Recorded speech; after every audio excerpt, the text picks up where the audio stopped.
Bismillahirrahmanirrahim. Assalamualaikum warahmatullahi taala wabarakatuh. Pertama-tama mari kita panjatkan puji dan syukur pada Allah Subhanahu wa taala yang Maha atas dan ridhonya. Pagi ini kita telah diberikan kesehatan, kesempatan dan waktu sehingga bisa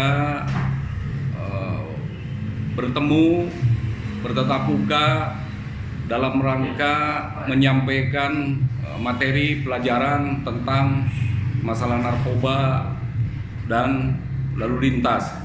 Terlebih dahulu saya ucapkan selamat pagi kepada Bapak dan Ibu Guru SMA Negeri 5 Garut, dan yang saya sayangi, saya banggakan kepada adik-adik siswa-siswi SMA Negeri 5 Garut. Di dalam kesempatan ini perlu saya memperkenalkan diri. Nama saya AKP Dedin Permana SH selaku Kapolsek Pamengpe.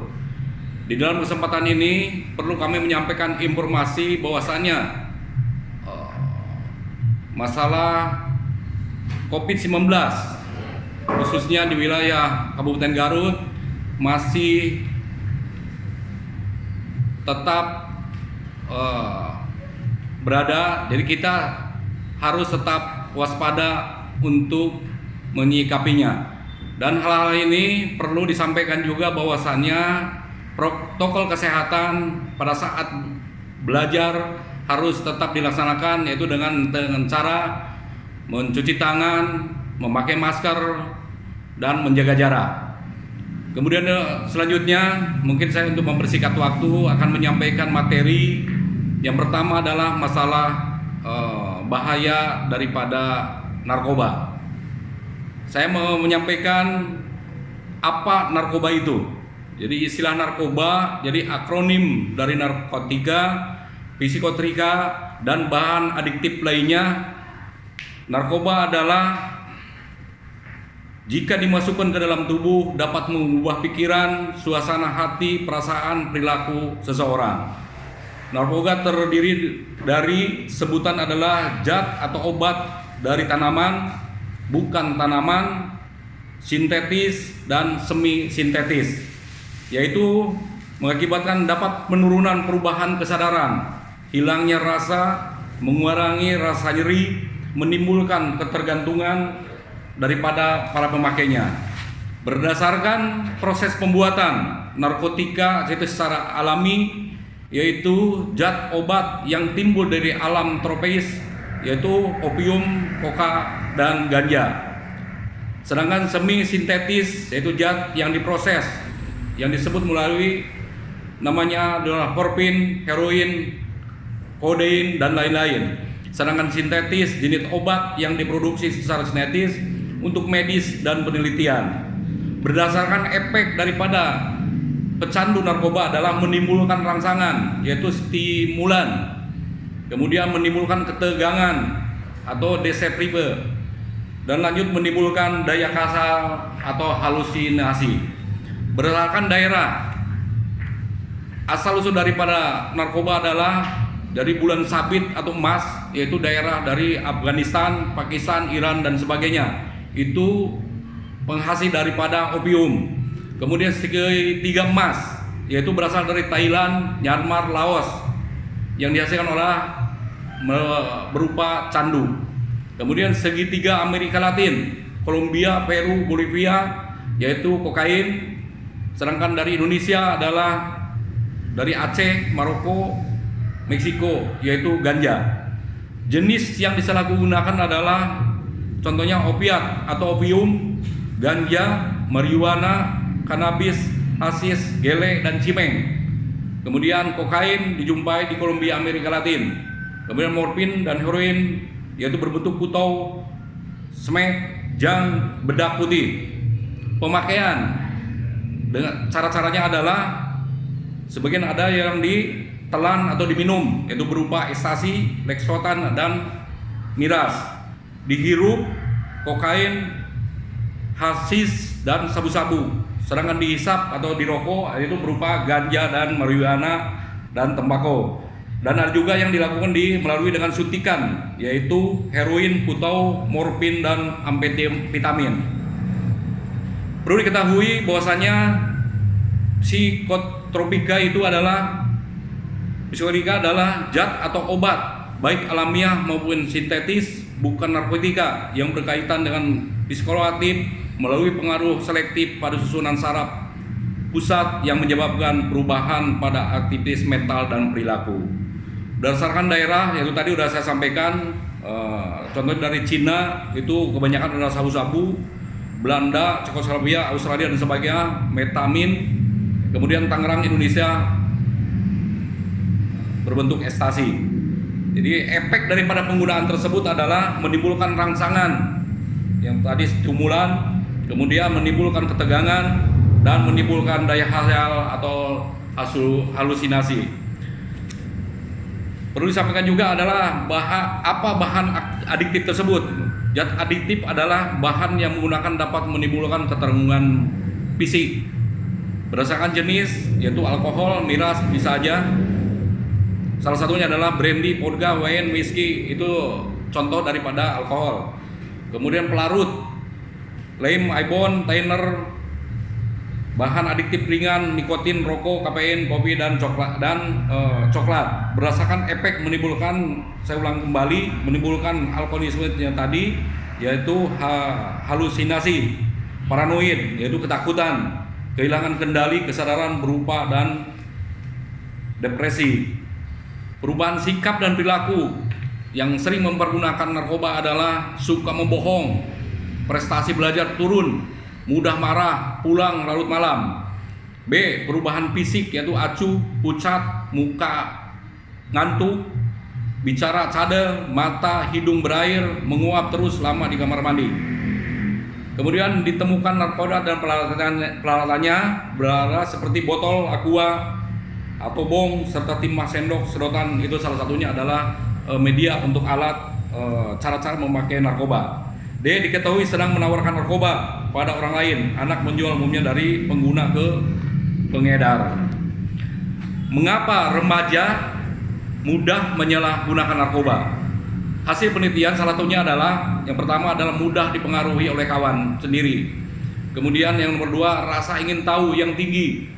3, solidaritas daripada rekan atau kelompok. Kemudian yang 4, ingin tampil menonjol. Satu contoh adalah ketidakpercayaannya. Yang 5, menghilangkan rasa bosan dan stres.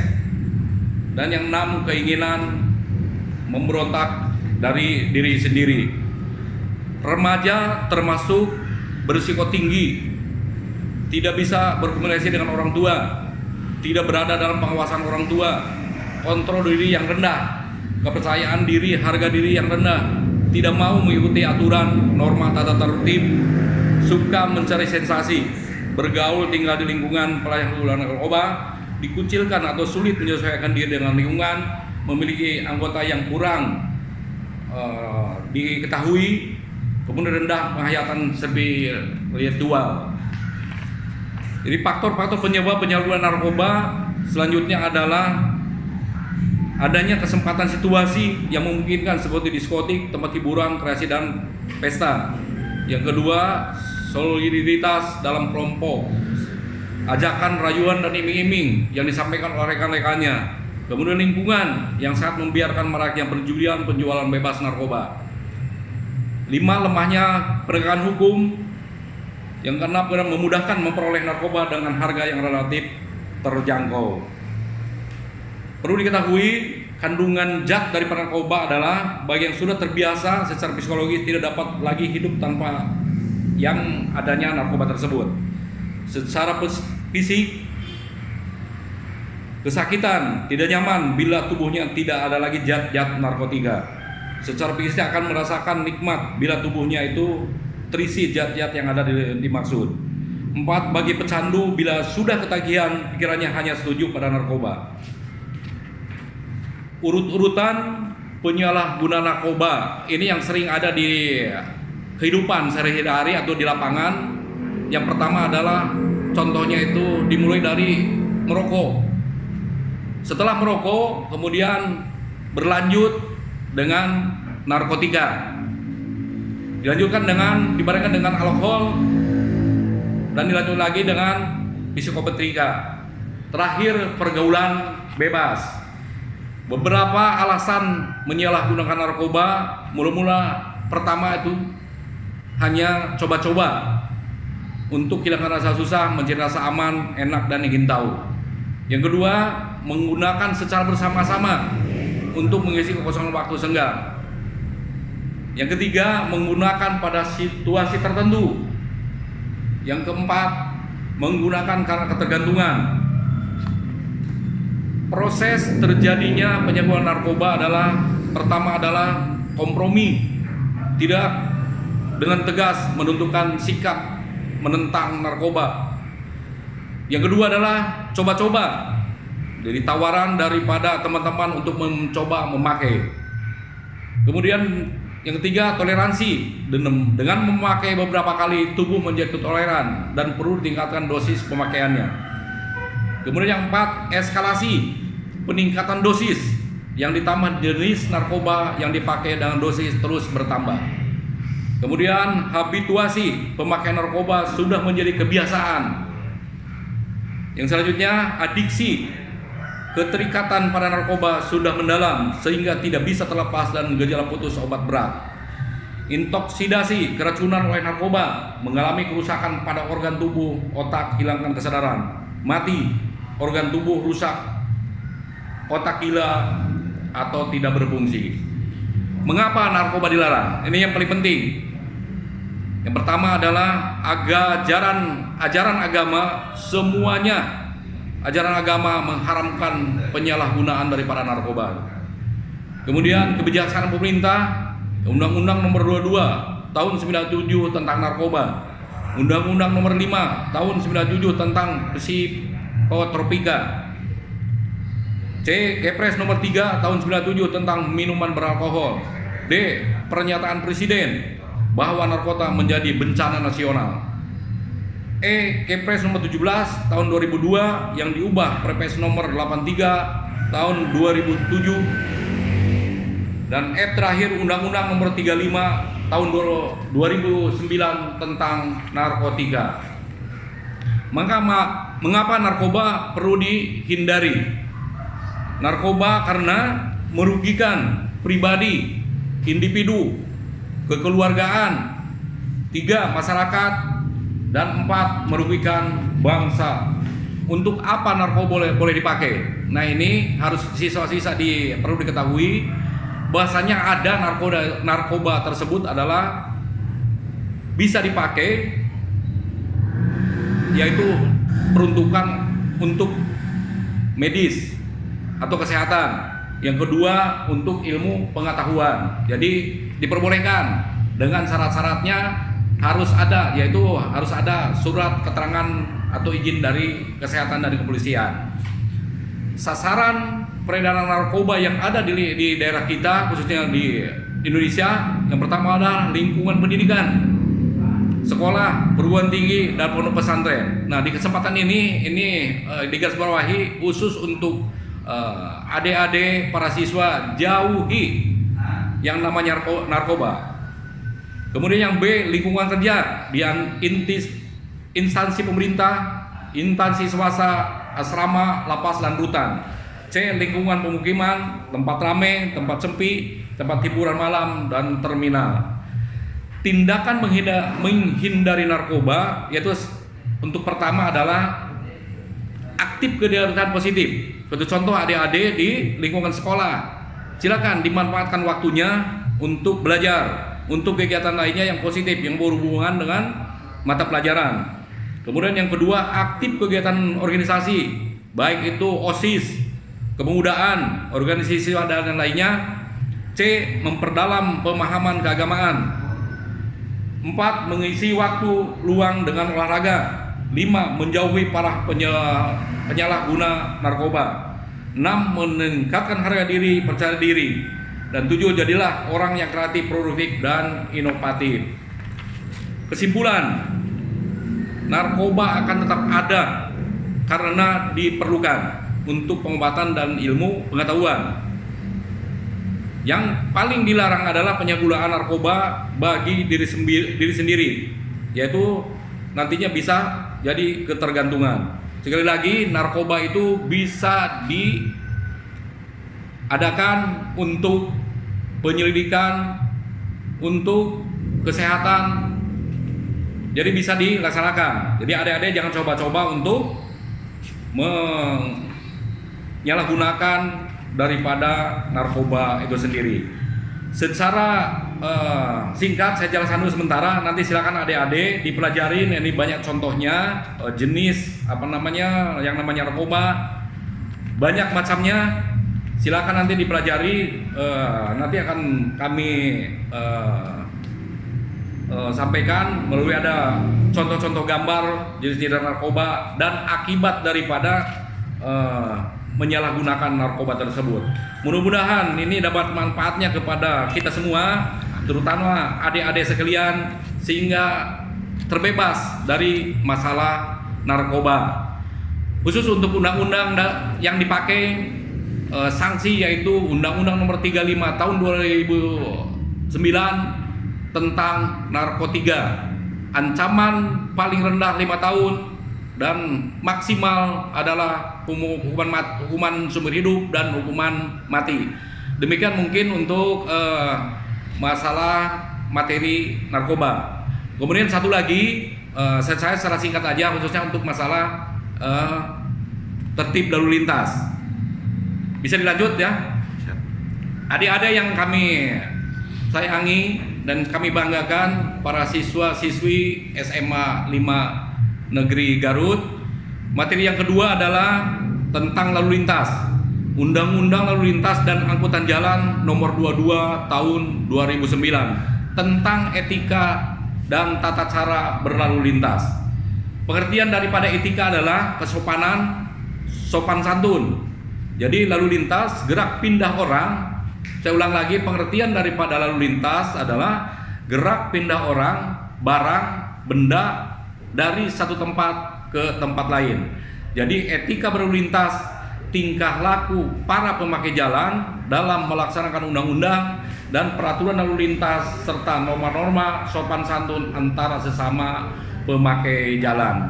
Tata cara berlalu lintas dari pasal 105 Undang-Undang LLAJ nomor 22 tahun 2009, setiap orang yang menggunakan jalan wajib berperilaku tertib dan atau mencegah hal-hal yang dapat merintangi, membahayakan keamanan, keselamatan lalu lintas dan angkutan jalan atau yang dapat menimbulkan kerusakan jalan.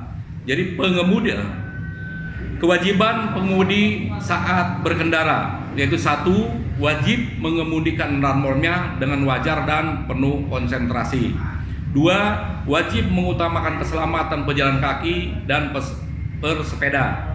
Yang ketiga, wajib mematuhi ketentuan tentang persyaratan teknis dan laik jalan. Wajib mematuhi ketentuan A. Rambu-rambu perintah atau rambu-rambu larangan. B. Marka jalan. C. Alat yang memberi isyarat lalu lintas. D. Gerakan lalu lintas. E. Berhenti dan parkir. F. Peringatan dengan bunyi dan sinar. G. Kecepatan maksimal atau minimal. Hal-hal yang perlu diperhatikan bagi pengendara sepeda motor: harus menempatkan di sisi sebelah paling kiri daripada kendaraan lainnya. Artinya setiap pengendara sepeda motor harus di badan jalan sebelah kiri. B. Tidak dibenarkan berjalan sampingan lebih dari 2 sepeda motor, yaitu bersama-sama. Jadi C. Dilarang bergantungan pada kendaraan bermotor yang sedang berjalan. D. Dilarang membawa beban yang melampaui kemampuan atau membahayakan keselamatan pengendara itu sendiri. E. Pada malam hari harus menyalakan lampu. Dan F. Harus selalu mengecek kelengkapan kendaraan tersebut. Pengguna lampu utama. Jadi sesuai pasal 107 Undang-Undang LLAJ nomor 22 tahun 2009, 1. Pengemudi sepeda motor wajib menyalakan lampu yang digunakan jalan pada malam hari dan siang hari. 2. Pengemudi sepeda motor selalu mematuhi ketentuan dimaksud. Ayat 1 wajib menyalakan utama pada siang hari.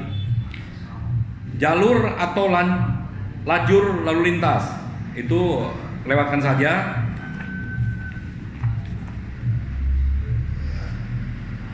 Kemudian kewajiban pengemudi yaitu pasal 77 ayat 1. Setiap orang yang mengemudikan kendaraan bermotor di jalan wajib memiliki surat izin mengemudi sesuai dengan kendaraan bermotor yang dikemudikannya. Jenis dan penggolongan SIM sesuai pasal 80. SIM A untuk mengemudikan mobil, kemudian SIM B1 untuk mengemudikan mobil penumpang dan barang, SIM B2 untuk mengemudikan kendaraan alat berat, kendaraan atau ranmor dengan menarik kereta tempelan, SIM C untuk mengemudikan sepeda motor, dan SIM D berlaku untuk mengemudikan kendaraan khusus bagi penyandang cacat. Persyaratan permohonan SIM ini wajib diketahui oleh adik-adik, yaitu syarat administratif adalah KTP, isi formulir, sidik jari. Kemudian nomor 2 syaratnya adalah syarat kesehatan dibubuhkan dengan surat keterangan dari dokter dan sehat rohani dan surat lulus tes psikologis. 3 syarat lulus ujian teori, praktek dan simulator. 4 syarat batas usia. Yang pertama adalah SIM A, C dan D minimal 17 tahun, SIM B 20 tahun, dan SIM B umur 23 tahun. Ini wajib untuk pengendara memiliki SIM.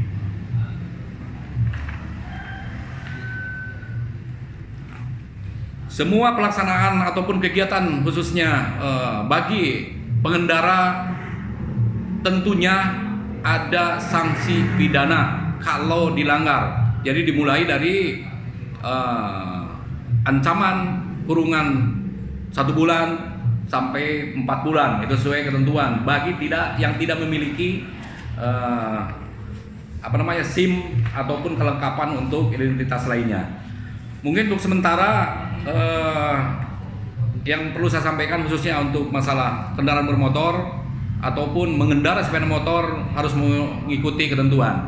Nah, di sini perlu saya jelaskan ada mungkin kebijaksanaan dari kepolisian, dari orang tua dan dari para guru di sekolah khususnya di SMA 5 Garut ini, bahwasanya khususnya di Pemengpek adik-adik rata-rata ataupun siswa-siswi tinggal di daerah pedalaman ataupun yang tidak terjangkau oleh jalan umum ataupun tidak adanya angkutan umum.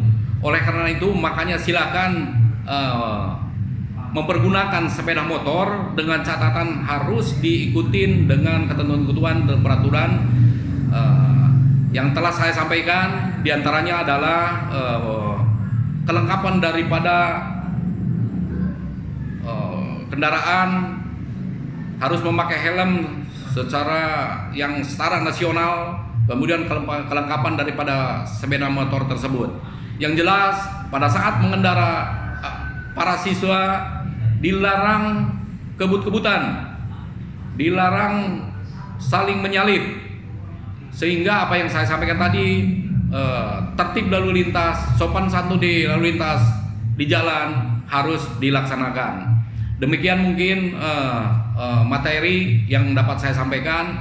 Mudah-mudahan dapat bermanfaat bagi kita semua. Mudah-mudahan adik-adik nanti para siswa-siswi bisa mempelajari ketentuan-ketentuan yang ada sesuai peraturan yang ada di Negara Kesatuan Republik Indonesia. Demikian yang dapat saya sampaikan. Bila hitopik wal hidayah. Wassalamualaikum warahmatullahi taala wabarakatuh.